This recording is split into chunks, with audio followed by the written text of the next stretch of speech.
ลำ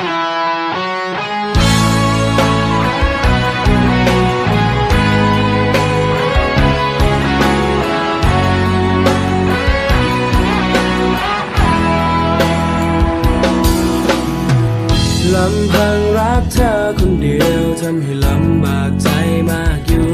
แล้ว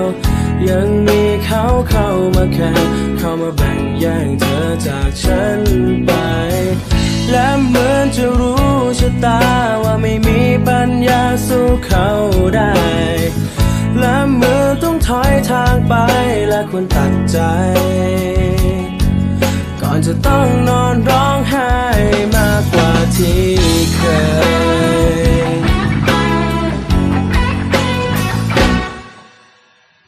เมื่อเกมรักยังไม่จบยังไม่อยากจะนับหยดน้ำตา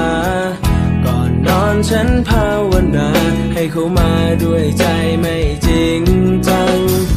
แม้รู้ฉันไม่ดีพอแต่จะขอบอกรักให้เธอฟัง